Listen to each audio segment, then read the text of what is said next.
Hello everyone, मैं आप सभी का आपके अपने चैनल में स्वागत करती हूं। आई होप कि आप सभी लोग अच्छे होंगे। आज की वीडियो में हम लोग देखने वाले हैं बिहार स्टेट से संबंधित कुछ प्रश्नों को। तो चलिए हम लोग देखते हैं प्रश्नों को। तो फर्स्ट क्वेश्चन में कहा जा रहा है, निम्न में कौन सा कथन सही नहीं है? Which of the following statement is not correct? A option में है, व्याख्यान विधि से ज्ञान विकसित हो सकता है। Lecture method can develop knowledge. फिर बी ऑप्शन में है, व्याख्यान विधि से तर्क शक्ति का विकास होता है। Lecture method can develop reasoning. फिर सी में है, व्याख्यान विधि एक दिशा में चलने वाली विधि है। Lecture method is one way process. फिर डी में कहा जा रहा है, व्याख्यान विधि में छात्र जो है निष्क्रिय रहते हैं। कौन सा ऑप्शन राइट होगा, आप लोग बताइए। क्वेश्चन में कहा जा रहा है, निम्न में कौन सा कथन जो है सही नहीं है? तो इसका बी ऑप्शन राइट होगा, व्याख्यान विधि से तर्क शक्ति का विकास होता है। ये ऑप्शन जो होगा सो सही नहीं होगा, क्योंकि व्याख्यान विधि से जो है तर्क शक्ति का किसी भी बालक का विकास नहीं हो सकता है। और ए ऑप्शन में कहा जा रहा है, व्याख्यान विधि से ज्ञान विकसित हो सकता है, तो सही होगा। और फिर सी में है, व्याख्यान विधि एक दिशा में चलने वाली विधि है, तो ये भी सही है। फिर डी में है, व्याख्यान विधि में छात्र जो है निष्क्रिय रहते हैं, तो ये भी सही है। तो क्वेश्चन में कहा जा रहा है नहीं है, निम्न में से कौन सा कथन सही नहीं है? तो इसलिए बी ऑप्शन राइट होगा, व्याख्यान विधि से तर्क शक्ति का किसी भी बालक का विकास नहीं हो सकता है। अब हम लोग आगे बढ़ेंगे और देखेंगे क्वेश्चन नंबर सेकेंड को। क्वेश्चन नंबर सेकेंड में कहा जा रहा है, शैक्षिक सामग्री का चयन किसे करना चाहिए? ये ऑप्शन में है, अध्यापक को, टीचर को। बी में है, प्राचार्य या फिर प्रधानाध्यापक को, प्रिंसिपल या फिर हेडमास्टर को। फिर सी में है, विशेषज्ञों की समिति को। और डी में है, विभागाध्यक्ष को। तो ऑप्शन नंबर फर्स्ट राइट होगा, क्योंकि क्वेश्चन में कहा जा रहा है शैक्षिक सामग्री का चयन किसे करना चाहिए, यानी शिक्षण सामग्री का चयन जो है किसे करना चाहिए। तो ये ऑप्शन राइट होगा, अध्यापक को, टीचर को जो है शिक्षण सामग्री का चयन करना चाहिए। अब हम लोग आगे बढ़ेंगे और देखेंगे क्वेश्चन नंबर थर्ड को। क्वेश्चन नंबर थर्ड में कहा जा रहा है, अभिभावक शिक्षक संघ का मुख्य उद्देश्य है। The main purpose of parents teacher association is to. ये ऑप्शन में विद्यालयों के कार्यों में सुधार हेतु माता पिता की सहभागिता। फिर बी में है, शिक्षकों की समस्याओं के संबंध में समझ विकसित करना। फिर सी ऑप्शन में है, छात्रों को नियंत्रण में रखना। और फिर डी में है, भवन निर्माण में। कौन सा ऑप्शन राइट होगा, आप लोग बताइए। क्वेश्चन में कहा जा रहा है, अभिभावक शिक्षक का संघ का मुख्य उद्देश्य क्या होगा? अभिभावक और शिक्षक संघ का जो है मुख्य उद्देश्य क्या होगा?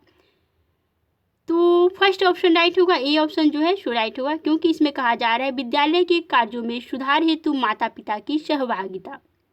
ये ऑप्शन राइट होगा, क्योंकि क्वेश्चन में कहा जा रहा है अभिभावक और शिक्षक संघ का मुख्य उद्देश्य क्या होगा, तो विद्यालयों के कार्यों में सुधार हेतु माता पिता की सहभागिता सही होगा। और बी में कहा जा रहा है शिक्षकों की समस्याओं के संबंध में समझ विकसित करना, नहीं है तो रॉन्ग हो जाएगा। फिर सी में है, छात्रों को नियंत्रण में रखना, ये भी रॉन्ग हो जाएगा। फिर डी में है, भवन निर्माण में, ये भी रॉन्ग हो जाएगा। ये ऑप्शन राइट होगा। अब हम लोग आगे बढ़ेंगे और देखेंगे क्वेश्चन नंबर 4 को। क्वेश्चन नंबर 4 में कहा जा रहा है, शिक्षण अधिगम सामग्री उपयोगी है क्योंकि teaching learning materials are use because it. ये ऑप्शन में है, शिक्षकों को काम करने में मदद करती है। बी में है, छात्रों में एकाग्रता बनाने में मदद करती है। फिर सी में है, सभी संवर्गों को सक्रिय करती है। और डी में है, शिक्षण को उद्देश्यपूर्ण बनाती है। कौन सा ऑप्शन राइट होगा? क्वेश्चन में कहा जा रहा है, शिक्षण अधिगम सामग्री उपयोगी है क्योंकि यह। तो इसका डी ऑप्शन राइट होगा, शिक्षण को उद्देश्यपूर्ण बनाती है शिक्षण अधिगम सामग्री जो है सो। अब हम लोग आगे बढ़ेंगे और देखेंगे क्वेश्चन नंबर 5 को। क्वेश्चन नंबर 5 में कहा जा रहा है, शिक्षकों का वर्ग कक्ष में व्यवहार प्रभावी होना चाहिए क्योंकि teachers classroom behaviour should be effective. A option में है, छात्रों में एकाग्रता होगा। फिर बी में है, यह एक उदाहरण स्थापित करेगा। फिर सी में है, छात्र इसे पसंद करेंगे। फिर डी में है, सीखने के लिए माहौल उपयोगी बनाया गया। कौन सा ऑप्शन राइट होगा, आप लोग बताइए।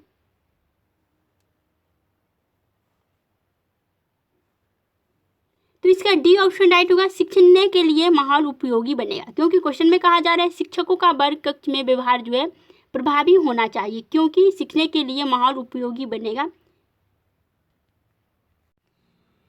शिक्षकों का जो है अपने कक्ष में व्यवहार जो है प्रभावी होना चाहिए, जिससे जो होगा सीखने के लिए माहौल उपयोगी होगा। माहौल जो है सीखने के लिए बनेगा। अब हम लोग आगे बढ़ेंगे और देखेंगे क्वेश्चन नंबर 6 को। क्वेश्चन नंबर 6 में कहा जा रहा है शिक्षण और प्रभावी बन सकता है अगर शिक्षक, teaching would be more effective if the teacher. A option में है अपने विषय का ज्ञान हो, बी में है अपने उद्देश्य को अर्थपूर्ण बनावे, फिर सी में है अपने उद्देश्यों को प्रारंभ में ही घोषित कर दे, फिर डी में है विभिन्न प्रकार की शैक्षिक सामग्री का उपयोग करके। बताना है कौन सा ऑप्शन राइट होगा, आप लोग बताइए।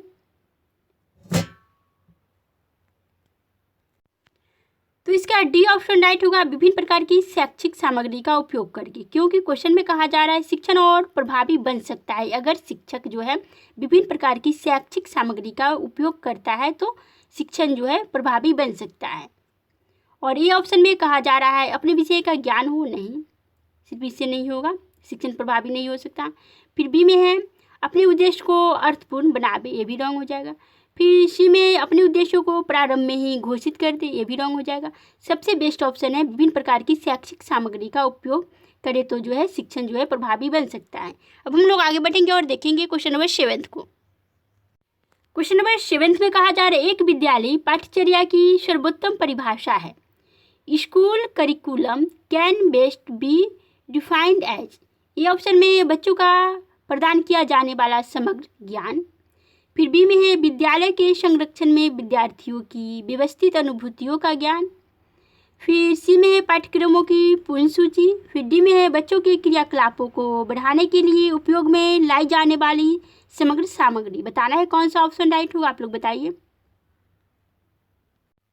क्वेश्चन में बोला जा रहा है एक विद्यालय की पाठ्यचर्या की सर्वोत्तम परिभाषा है, तो सी ऑप्शन राइट होगा, पाठ्यक्रमों की पूर्ण सूची जो है एक विद्यालय पाठ्यचर्या की सर्वोत्तम परिभाषा होगी।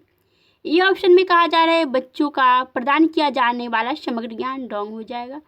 फिर बी में है विद्यालय के संरक्षण में विद्यार्थियों की व्यवस्थित अनुभूतियों का ये भी रॉन्ग हो जाएगा। फिर डी में है बच्चों के क्रियाकलापों को बढ़ाने के लिए उपयोग में लाई जाने वाली सामग्री, ये भी रॉन्ग हो जाएगा। सबसे बेस्ट ऑप्शन सी है, पाठ्यक्रमों की पूर्ण सूची जो है पाठ्यचर्या की सर्वोत्तम परिभाषा होगी। अब हम लोग आगे बढ़ेंगे और देखेंगे क्वेश्चन नंबर 8 को। क्वेश्चन नंबर 8 में कहा जा रहा है छात्रों में नेतृत्व के गुण का विकास किया जा सकता है, quality of leadership can be develop in students by. ये में है उन्हें प्रोत्साहित करके, फिर बी में है उन्हें यह कहकर कि दूसरे छात्रों को दंडित करें, फिर सी में है उन्हें उपदेश देकर, फिर डी में है उन्हें उनकी जिम्मेदारियों का बोध कराकर। बताना है कौन सा ऑप्शन राइट होगा, इसमें बेस्ट ऑप्शन चूज करना है, आप लोग बताइए कौन सा ऑप्शन राइट होगा। तो इसका डी ऑप्शन राइट होगा, उन्हें उनकी जिम्मेदारियों का बोध कराकर जो है। क्वेश्चन में कहा जा रहा है छात्रों में नेतृत्व के गुण का विकास किया जा सकता है, तो उन्हें उनकी जिम्मेदारियों का बोध कराकर को जो है छात्रों में नेतृत्व के गुण का विकास किया जा सकता है। और ए में कहा जा रहा है उन्हें प्रोत्साहित करके, नहीं, ये तो रॉन्ग हो जाएगा। फिर बी में है उन्हें यह कहकर कि दूसरे छात्रों को दंडित करें, ये भी रॉन्ग हो जाएगा। फिर सी में है उन्हें उपदेश देकर, ये भी रॉन्ग हो जाएगा। सबसे बेस्ट ऑप्शन डी है, उन्हें उनकी जिम्मेदारियों का बोध करा करके जो है नेतृत्व के गुण का विकास किया जा सकता है किसी भी छात्र में। अब हम लोग आगे बढ़ेंगे और देखेंगे क्वेश्चन नंबर 9 को। क्वेश्चन नंबर 9 में कहा जा रहा है पाठ्यक्रम शिक्षण में कैसे सहायता करता है, पाठ्यक्रम जो है शिक्षण में कैसे सहायता करता है। How does syllabus help in teaching. ये ऑप्शन में शिक्षा कार्य को रुचिकर बना देता है, बी में है शिक्षक अपने विषय को पूर्व में ही तैयारी कर लेते हैं, फिर सी में है शिक्षक अपने दायित्व को जान जाता है, डी में है शिक्षण कार्य को सरल बना देता है। तो क्वेश्चन नंबर 9 का बी ऑप्शन राइट होगा, क्योंकि क्वेश्चन में कहा जा रहा है पाठ्यक्रम शिक्षण में कैसे सहायता करता है, तो शिक्षक अपने विषय को पूर्व में ही तैयारी कर लेते हैं, तो पाठ्यक्रम शिक्षण में सहायता करते हैं। अब हम लोग आगे बढ़ेंगे और देखेंगे क्वेश्चन नंबर 10 को। क्वेश्चन नंबर 10 में कहा जा रहा है छात्र किस विधि से ज़्यादा हद तक जल्दी सीखते हैं, छात्र जो है किस विधि से ज़्यादा हद तक जल्दी जो है सीख जाते हैं।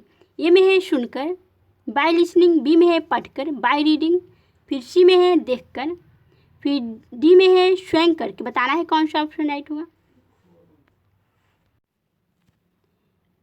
क्वेश्चन नंबर 10 का डी ऑप्शन राइट होगा, स्वयं करके।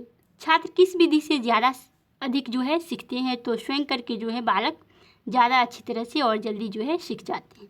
अब हम लोग 11वें नंबर क्वेश्चन को देखेंगे। क्वेश्चन नंबर 11 में कहा जा रहा है बच्चे का पहला शिक्षक कौन है। Who is the first teacher of a child. ए में है वातावरण इन्वायरमेंट, फिर बी में है शिक्षक टीचर, फिर सी में है माता पिता यानी पेरेंट्स, और डी में है स्वयं करके। कौन सा ऑप्शन राइट होगा। क्वेश्चन में कहा जा रहा है बच्चे का पहला शिक्षक कौन होगा, तो सी ऑप्शन राइट होगा। माता पिता जो है किसी भी बालक के पहले शिक्षक उनके माता पिता होते हैं। अब हम लोग आगे बढ़ेंगे और देखेंगे क्वेश्चन नंबर 12 को। क्वेश्चन नंबर 12 में बोला जा रहा है विद्यालय में शिक्षा में गुणवत्ता का मापन किया जा सकता है। ए में है छात्रों की उपलब्धि से, बी में है शिक्षक एवं प्रधान शिक्षक की उपलब्धता से, फिर सी में है भौतिक सुविधाओं की उपलब्धता से, और डी में है उपयुक्त सभी। बताना है कौन सा ऑप्शन राइट होगा। तो इसका डी ऑप्शन राइट होगा, क्योंकि क्वेश्चन में कहा जा रहा है विद्यालय में शिक्षा में गुणवत्ता का मापन किया जा सकता है। तो ए में कहा जा रहा है छात्रों की उपलब्धि से, तो ये भी सही होगा। फिर बी में है शिक्षक एवं प्रधान शिक्षक की उपलब्धता से, तो ये भी राइट होगा। फिर सी में है भौतिक सुविधाओं की उपलब्धता से, तो ये भी राइट होगा, इसलिए डी ऑप्शन राइट होगा। अब हम लोग आगे बढ़ेंगे और देखेंगे क्वेश्चन नंबर 13 को। क्वेश्चन नंबर 13 में कहा जा रहा है वर्ग कक्ष में शिक्षक की महत्वपूर्ण भूमिका होती है। ए ऑप्शन में है सूचनाएं उपलब्ध कराना, फिर सेकेंड में है छात्रों की प्रोत्साहित करना, फिर थर्ड में है छात्रों में सीखने की दक्षता, फिर 4 में है उनको लिखित उत्तर देने के लिए तैयार करना। ए में है 1 और 2, फिर बी में है 3 और 4, और सी में है 1 और 3, और डी में है 2 और 3। बताना है कौन सा ऑप्शन राइट होगा। क्वेश्चन में कहा जा रहा है वर्ग कक्ष में शिक्षक की महत्वपूर्ण भूमिका होती है। ए में है सूचना उपलब्ध कराने से, फिर बी में सेकेंड में है छात्रों को प्रोत्साहित करना, फिर थर्ड में है छात्रों में सीखने की दक्षता, फिर 4 में है उनको लिखित उत्तर देने के लिए तैयार करना। बताना है कौन सा ऑप्शन राइट होगा। क्वेश्चन में बोला जा रहा है किसी भी क्लासरूम में एक शिक्षक की महत्वपूर्ण भूमिका जो है कैसे होगी, तो इसका डी ऑप्शन राइट होगा। 2 और 3 ऑप्शन राइट होगा। 2 में कहा जा रहा है छात्रों को प्रोत्साहित करना। किसी भी वर्ग कक्ष में जो है टीचर का मुख्य भूमिका होगा कि छात्रों को पहले वह प्रोत्साहित करे किसी भी चीज़ को सीखने में। फिर थर्ड में छात्रों को सीखने की दक्षता हासिल कराना, ये भी राइट होगा, तो इसलिए 2 और 3 ऑप्शन राइट होगा, डी ऑप्शन राइट होगा। ए में है सूचनाएं उपलब्ध कराना, ये तो रॉन्ग हो जाएगा, सिर्फ सूचना उपलब्ध कराएगा टीचर, तो ये तो सही नहीं होगा। फिर 4 में है उनको लिखित उत्तर देने के लिए तैयार करना, ये भी रॉन्ग हो जाएगा। क्वेश्चन नंबर 14 में कहा जा रहा है वर्ग शिक्षण का मुख्य उद्देश्य है। ए में है प्रश्न करने हेतु मस्तिष्क का विकास करना, बी में है छात्रों के व्यक्तित्व का विकास करना, सी में है उनको सूचनाएं देना, और डी में है उपयुक्त कोई नहीं। बताना है कौन सा ऑप्शन राइट होगा। क्वेश्चन में कहा जा रहा है वर्ग शिक्षण का मुख्य उद्देश्य क्या होगा, तो ये ऑप्शन राइट होगा। प्रश्न करने हेतु मस्तिष्क का विकास करना जो है वर्ग शिक्षण का मुख्य उद्देश्य होगा। अब हम लोग आगे बढ़ेंगे और देखेंगे क्वेश्चन नंबर 15 को। 15 को देखते हैं। क्वेश्चन नंबर 15 में कहा जा रहा है अच्छे शिक्षण में सहायक होती है यदि इसे निम्न भाषा में दिया जाए। ए में है अंग्रेजी में, बी में है हिंदी में, सी में है मातृभाषा में, और डी में है उपयुक्त सभी यानी ऑल ऑफ दीज। बताना है कौन सा ऑप्शन राइट होगा। क्वेश्चन में कहा जा रहा है अच्छे शिक्षण में सहायक होती है यदि इसे निम्न भाषा में दिया जाए। अच्छे शिक्षण में क्या सहायक होगी, कौन सी भाषा में बच्चे को जो है टीचिंग शिक्षण दिया जाएगा, सिखाया जाएगा, तो बच्चे जो है जल्दी सीख जाएंगे, अच्छा रहेगा। तो सी ऑप्शन राइट होगा, मातृभाषा में। अच्छे शिक्षण में सहायक होती है मातृभाषा। तो यह आज की वीडियो का लास्ट क्वेश्चन था। इस वीडियो में इतना ही, फिर मिलेंगे नेक्स्ट वीडियो में।